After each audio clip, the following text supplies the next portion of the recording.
चलो चलो तीसरा सवाल देखते हैं। ठीक है, तीसरा सवाल क्या कह रहा है कि ऐसी दो संख्याएं ज्ञात कीजिए। आपको दो संख्याएं पता नहीं है, आपने कहा कि ऐसी दो संख्याएं ज्ञात कीजिए। मान लीजिए माना दो संख्याएं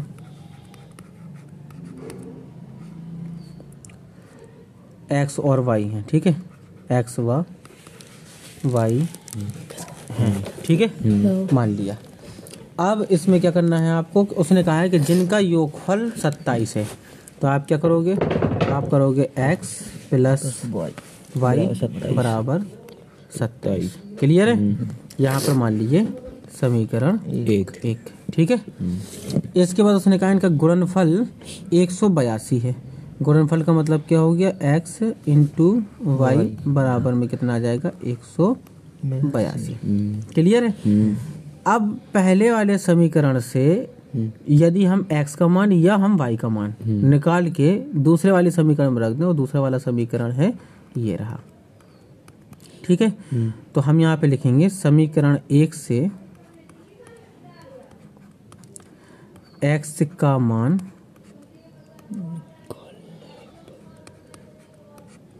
दो में रखने पर। ठीक है, दो में, तो दो में अगर हम x का मान पहले निकालेंगे तो x बराबर क्या आ जाएगा, x बराबर आ जाएगा आपका 27 माइनस वाई। ठीक है, और ये वाला मान हम किस में रखने वाले हैं, ये वाला मान हम रखने वाले हैं जाकर के दो में।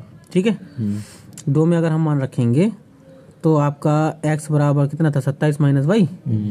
तो यहाँ पर हम देखो ये है x, इसके 27 माइनस वाई रख दें। तो यहाँ पर हम रख देंगे 27 minus y, 27 minus y into में y था, इंटू में आ गया y बराबर में क्या था, 182 हो गया। ठीक है, 27 का y में गुणा करो, 27 वाई माइनस वाई स्क्वायर बराबर में कितना आ जाएगा, बराबर में आ जाएगा 182। ठीक है, अब एक काम करते हैं, देखो माइनस वाई स्क्वायर लिख लेते हैं, प्लस का 27 वाई लिख लेते हैं, और माइनस 182 इस पक्ष में आएगा तो माइनस का हो जाएगा, बराबर में जाएगा 0। ठीक है, माइनस का भाग दे देते हैं तो वाई स्क्वायर आ जाएगा प्लस का, माइनस का आ जाएगा 27 वाई, और प्लस का आ जाएगा 182, और बराबर में जाएगा 0। अब इसके हमें 182 के गुणनखंड करना है, और 182 के ऐसे गुणनखंड करना है कि गुणा करने पे आए 182 और यहाँ पे लगा है प्लस चिन्ह, तो जोड़ने पे आए हमारा कितना, 27। ठीक है, जोड़ने पे कितना आना चाहिए, 27 आना चाहिए। ठीक है, तो हम 182 के एक काम करते हैं, फैक्टर कर लेते हैं। ठीक है,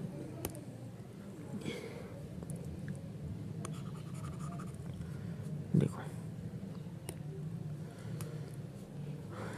182 की फैक्टर करना, तो ये हो गया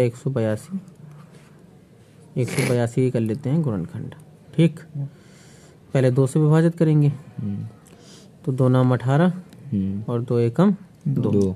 ठीक है, फिर 7 से डिवाइड करेंगे, तो 7 से करेंगे तो 7 एकम 7, 7 दिया 21, फिर 13 से डिवाइड कर देंगे, 13 एकम 13। अब 13 7 और 2 आ गए। अब जिसमें 13 गुणे 7 दूनी 14, देखो 7 दूनी 14 गुणा 13 बराबर 182, और जोड़ने पर 27 आएंगे। तो हमने देखा कि 182 के 2 फैक्टर हो रहे हैं, एक आपका हो रहा है 14 और एक आपका हो रहा है 13।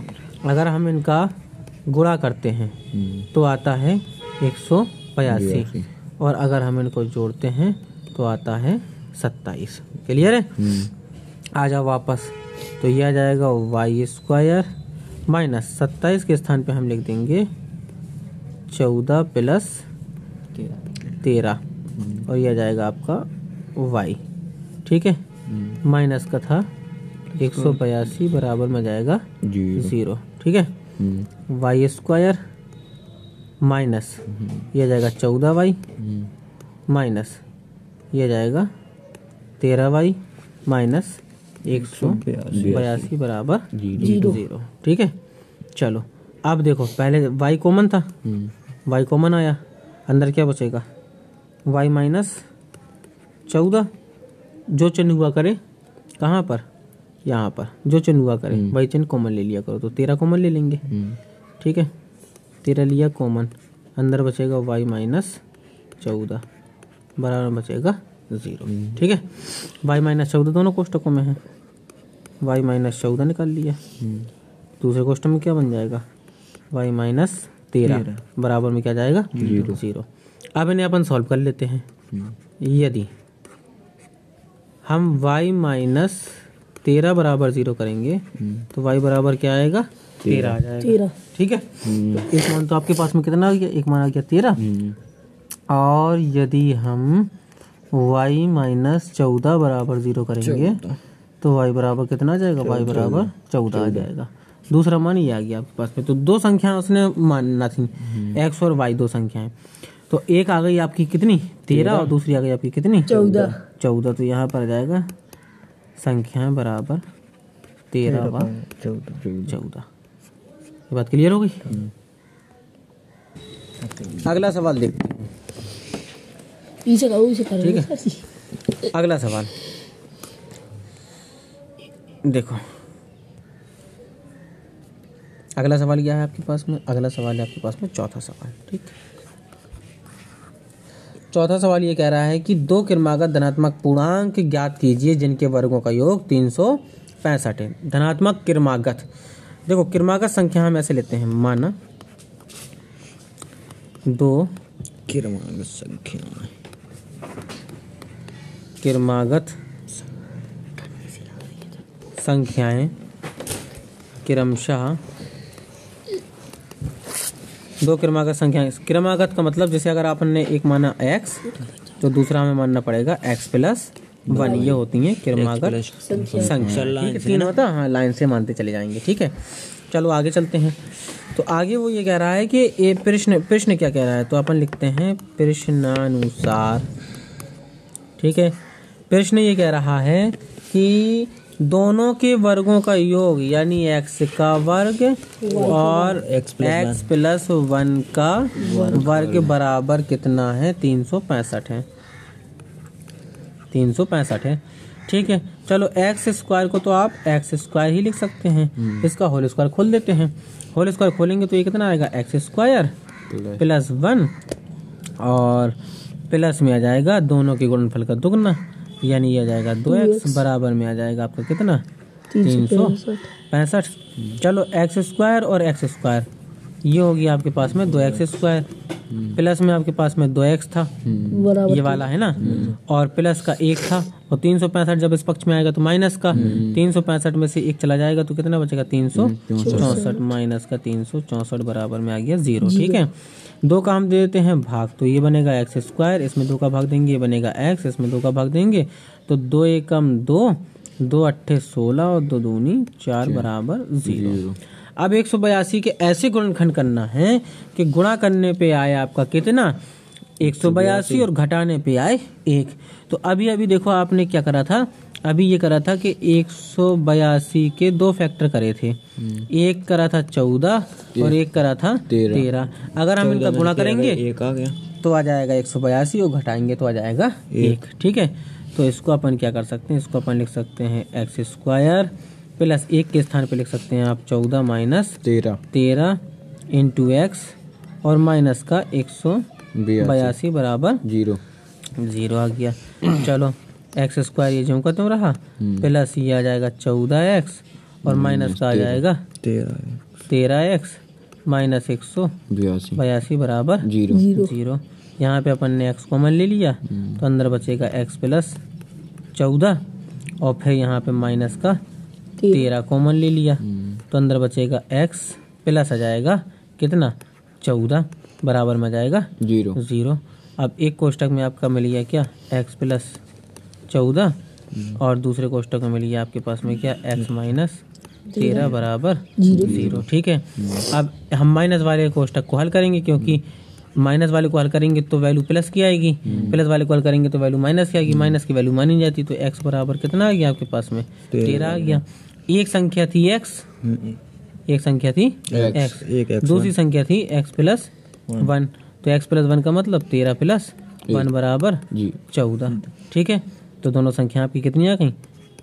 संख्या जो आपकी आई हैं वो एक आई है 13 और दूसरी आई है 14। बात क्लियर? चलो अगले सवाल की तरफ चलते हैं। अगला सवाल क्या है आपके पास में? अगला सवाल है आपके पास में 5वां सवाल। देखो बढ़िया सवाल है। 5वां सवाल कह रहा है एक समकोण त्रिभुज की ऊंचाई इसके आधार से 7 सेंटीमीटर कम है, लेकिन हमें आधार पता नहीं है x माइनस। ठीक है, यदि कर्ण 13 सेंटीमीटर का हो तो अन्य दो भुजाएं कितनी होंगी? सुनो, उसने कहा है कि ऊंचाई आधार से 7 सेंटीमीटर कम है। पहले आप ये देखो, रुको 1 मिनट।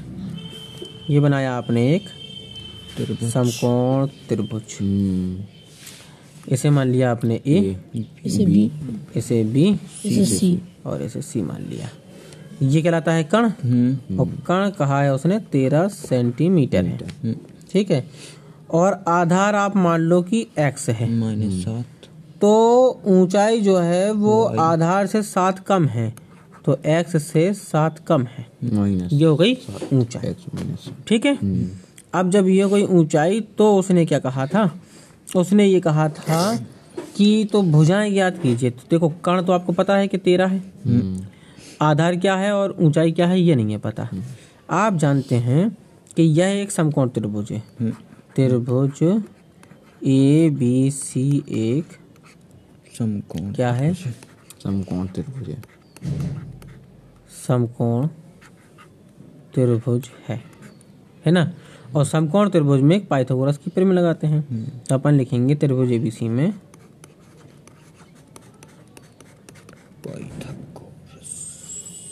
पाइथागोरस प्रमेय से, पाइथागोरस प्रमेय से। ठीक है, पाइथागोरस प्रमेय क्या कहती है? पाइथागोरस प्रमेय कहती है कि कर्ण का वर्ग बराबर होता है लंब का वर्ग प्लस आधार का वर्ग। ठीक है, अच्छा कर्ण है आपके पास में 13 का वर्ग, लंब है आपके पास में x माइनस 7 का वर्ग, x माइनस 7 का वर्ग, x का वर्ग, फिर आधार तो यानी कि x का वर्ग। क्लियर है ये बात? अच्छा 13 का वर्ग कितना होता है? 169।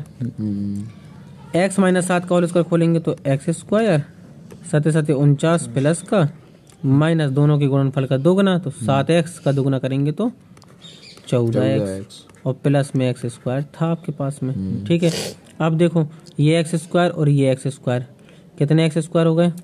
2x स्क्वायर, 2x स्क्वायर हो गए, प्लस ये क्या था? माइनस का 14x है ना, माइनस का 14। तो देखो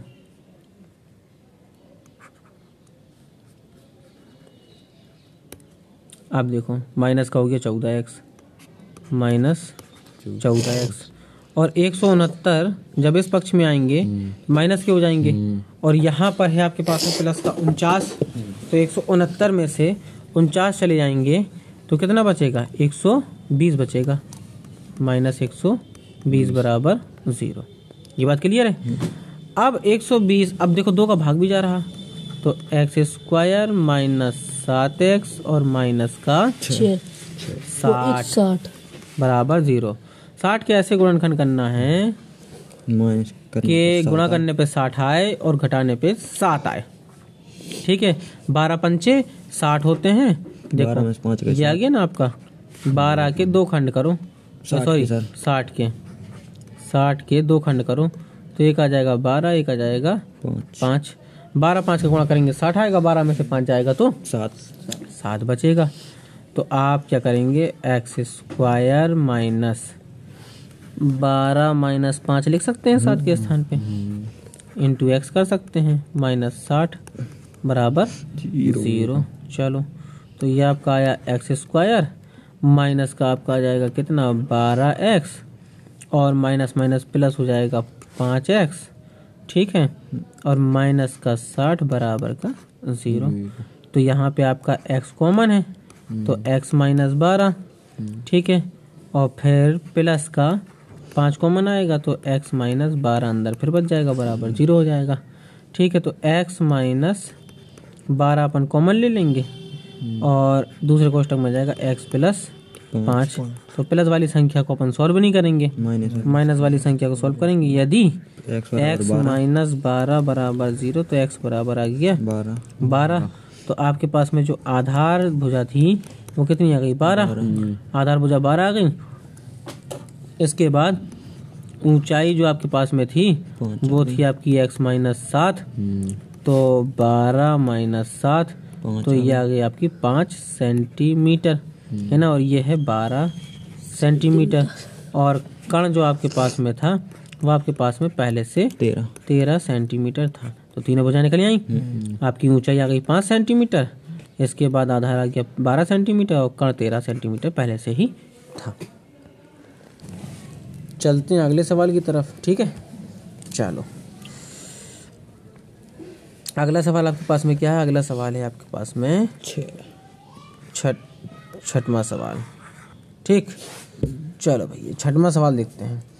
एक कुटीर उद्योग एक दिन में कुछ बर्तनों का निर्माण करता है। कितने बर्तनों का निर्माण करता है पता नहीं है। ठीक है, एक विशेष दिन यह देखा गया कि प्रत्येक नग की निर्माण लागत यानी एक वस्तु बनाने की लागत उस दिन के निर्माण किए गए बर्तनों की संख्या के 2 गुने से 3 अधिक। ऐसा ही सर एक सवाल हो रहा हो तो शायद। बिल्कुल, तो अभी हमें ये चेक करना है कि एक दिन में कितने बर्तन बनते हैं। मान लीजिए आप माना एक दिन में बनने वाले बर्तनों की संख्या, बनने वाले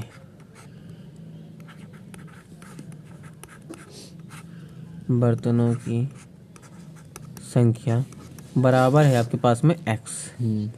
अब प्रश्न ये है, प्रश्न ये कह रहा है कि एक दिन में जितने बर्तन बनते हैं प्रत्येक नग की निर्माण लागत यानी एक नग बनाने में जो खर्चा आता है वो उस दिन के निर्माण किए गए बर्तनों की संख्या के 2 गुने से 3 अधिक है। ठीक है, x स्क्वायर तो जो सुनो एक नग की जो लागत है उसने ये कहा यदि उस दिन की कुल निर्माण लागत 90 रुपए थी, उस दिन की कुल निर्माण लागत 90 रुपए थी, तो निर्मित बर्तनों की संख्या और प्रत्येक नग की लागत बताइए। अब सुनो प्रत्येक नग की जो लागत है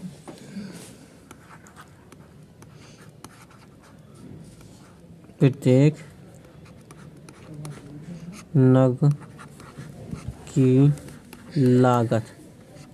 नग की जो लागत है वो है कि किसी दिन निर्माण किए गए बर्तनों की संख्या, निर्माण किए गए बर्तनों की संख्या क्या है? x। संख्या के 2 गुने तो 2x से 3 अधिक है तो प्लस 3, यानी एक नग की कीमत है इतनी 2x प्लस 3। एक नग की कीमत है, एक नग की कीमत है और नगों की संख्या कितनी है? x। नगों की संख्या कितनी है? x। अगर x में हम 2x प्लस 3 का गुणा कर देंगे तो कुल लागत निकल जाएगी। और कुल लागत कितनी है? कुल लागत है दिन की है सर वो? हाँ, पूरे दिन की कुल लागत जो है आपके पास में 90 वो है 90 रुपये। कुल लागत है 90 रुपये।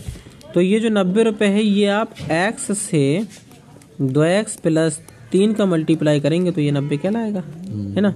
अंदर गुणा कर देते हैं तो ये आ जाएगा 2x स्क्वायर प्लस में आ जाएगा 3x और माइनस का हो जाएगा 90 अगर इस पक्ष में लेकर के आएंगे तो।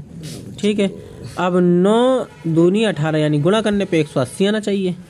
गुणा करने पे कितना आना चाहिए? 180। गुणा करने पे 180 आना चाहिए और घटाने पे 3 आना चाहिए। कर लेते हैं इसके फैक्टर ज़रा 180 के। तो पहले 2 से दिया तो 90 बार जाएगा। 180 या 90 सर? 90 नहीं, 90 और आगे ये अचर पद 2 नहीं है, 2 गुणा करेंगे। ठीक है, तो 90 फिर आ जाएगा कितना? 45। फिर 3 से देंगे तो आ जाएगा 15 फिर 3 से देंगे तो आ जाएगा 5, फिर 5 से देंगे तो आ जाएगा 1। तो 5 दिया 15 और 3 दूनी 6 दूनी 12। ये देखो ये हो गया 15 एक फैक्टर, और ये हो गया 2 दूनी 4 तिया 12। और 15 और 12 कितने, देखो 180 के 2 फैक्टर ये हो गए कि एक हो गया आपका 15 और दूसरा हो गया आपका 12। यदि इन दोनों गुणा करेंगे 180 आ जाएगा, और इन दोनों घटाएंगे तो 3 आ जाएगा। ठीक है, आजा वापस। तो देखो 2x² प्लस 13, 3 को आप लिख सकते हैं 15 माइनस 12 इंटू एक्स। ठीक है, और माइनस को हो जाएगा 90, बराबर में हो जाएगा 0। ठीक है, तो ये आ जाएगा 2x² प्लस 15x और माइनस 12x माइनस 90 बराबर में आ जाएगा 0। अब यहाँ देखो कुछ भी कॉमन नहीं है तो x कॉमन ले लो आप, तो अंदर बचेगा 2x प्लस का बचेगा 15, और माइनस यहाँ पर आप कितना कॉमन ले सकते हैं 6 का भाग हम 12 में देंगे तो 2 बार जाएगा, तो ये जाएगा 2x, और माइनस 6 का भाग अगर हम इसमें देंगे 15 छक्का 90 तो 15 आ जाएगा, प्लस का 15 आएगा बराबर 0। तो एक फैक्टर तो आपका आ गया कितना 2x प्लस 15, और दूसरा फैक्टर आपके पास में आ गया x माइनस 6 बराबर 0। 6 नहीं है ये। ठीक है, तो हम माइनस वाले को फिर सॉल्व कर लेंगे। यदि x माइनस 6 बराबर 0 तो x बराबर 6। ठीक है, तो x बराबर 6 यानी प्रत्येक एक दिन में बनने वाले बर्तनों की संख्या कितनी आ गई 6 आ गई। और उसने पूछा था प्रत्येक नग की लागत कितनी है। देखो ये तो आ गई एक दिन में बनने वाले बर्तनों की संख्या, ये है बर्तनों की संख्या। ठीक है, 6 को भाग 90 में दे तो आ जा तो ये हो गई संख्या, और इसके बाद में लागत कितनी है, तो लागत इतनी थी आपकी, प्रत्येक नग की लागत थी 2x प्लस 3। ठीक है, तो 2x और x का मान है 6 प्लस 3, 6 दूनी 12 और 3 15। क्लियर है, एक नग की लागत आ गई 15 और बर्तनों की संख्या आ गई 6, और 15 छक्का 90। वैसे चेक कर लो आप। ठीक है।